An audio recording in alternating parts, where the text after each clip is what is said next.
नमस्कार। Ghatnachakra book video में आपका हार्दिक स्वागत है। आइए प्रारंभ करें इस यात्रा को, जहां हर विषय वस्तु को हम सरल, स्पष्ट और परीक्षा उपयोगी ढंग से प्रस्तुत करेंगे।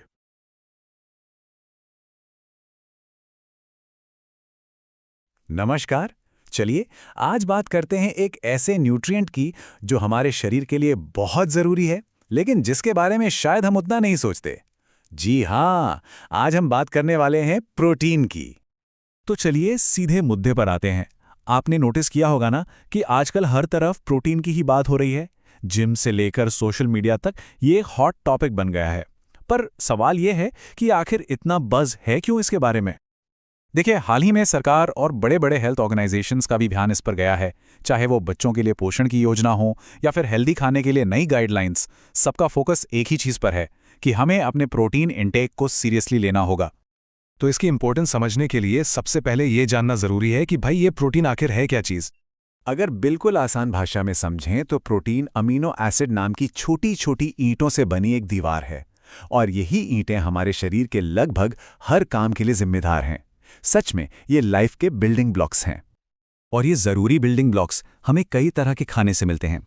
मतलब हर तरह की डाइट के लिए ऑप्शंस मौजूद हैं।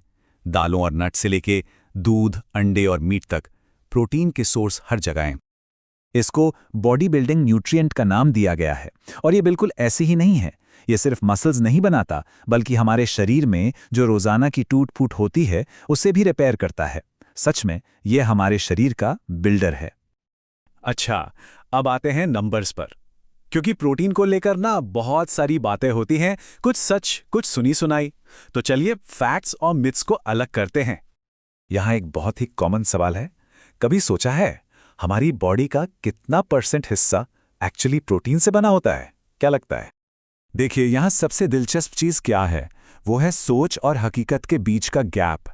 कई लोगों को लगता है कि हमारी बॉडी 30% तक प्रोटीन है, लेकिन असलियत में ये आंकड़ा सिर्फ 15 से 20% के बीच ही होता है।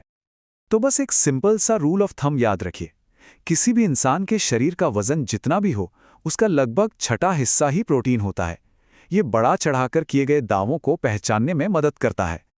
और सही आंकड़े जानना जरूरी इसलिए है क्योंकि जब प्रोटीन की कमी होती है तो उसके नतीजे बहुत सीरियस हो सकते हैं।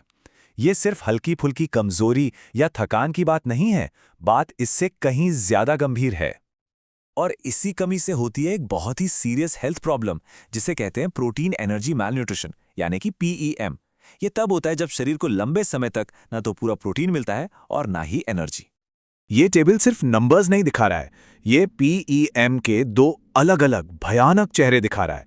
एक तरफ क्वाइश्योरकर, दूसरी तरफ मरासमस। और इन आंकड़ों के पीछे बच्चों की दर्दनाक कहानियां हैं। ठीक है, इतनी सीरियस बातें हो गई, अब इसको थोड़ा प्रैक्टिकल बनाते हैं। एक एवरेज अडल्ट को आखिर रोज कितना प्रोटीन चाहिए होता है? इसको कैलकुलेट करना एक्चुअली काफी सिंपल है। बस अपने बॉडी वेट को किलोग्राम में लीजिए और उसे 0.8 से मल्टीप्लाई कर दीजिए। तो एक उदाहरण लेते हैं। अगर किसी का वजन 60 किलो है तो उसे दिन भर में करीब 48 ग्राम प्रोटीन चाहिए। शायद उतना ज्यादा नहीं जितना लोग सोचते हैं। और अच्छी बात यह है कि अपनी प्रोटीन की जरूरतें पूरी करने के लिए नॉन वेज खाना जरूरी नहीं है।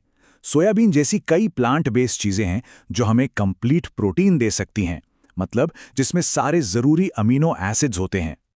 तो आखिर में ये कहानी सिर्फ ग्राम गिनने की नहीं है।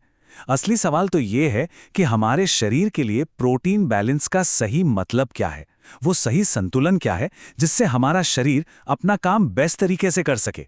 ये एक ऐसा सवाल है जिस पर हम सबको सोचना चाहिए।